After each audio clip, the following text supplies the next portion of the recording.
Welcome guys, today I'm going to be vacuuming with the #1 vacuum, the #1 technique with a real janitor, that's me. So, approaching the Windsor Versamatic, the first thing that we need to do is get some power to this vacuum cleaner. So, there's a blue lever with a swivel on it.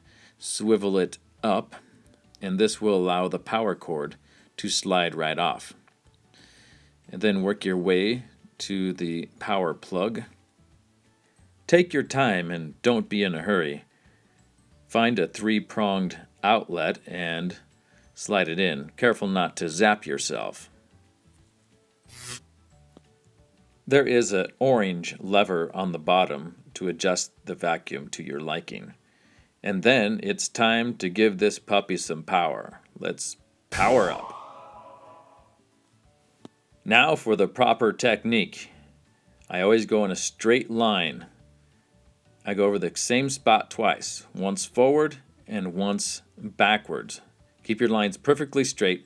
Looks very professional. Straight down and straight back. Makes the carpet look even. Straight down, straight back. Move over, straight down, straight back, straight down, and straight back. Now that we've finished, it's time to power down. And just one more thing. The power cord is still on the ground. Every time I finish, I wrap it nicely and neatly and attach it to itself. If this video was of any value to you today, please like and subscribe. Thanks guys, and have a good day.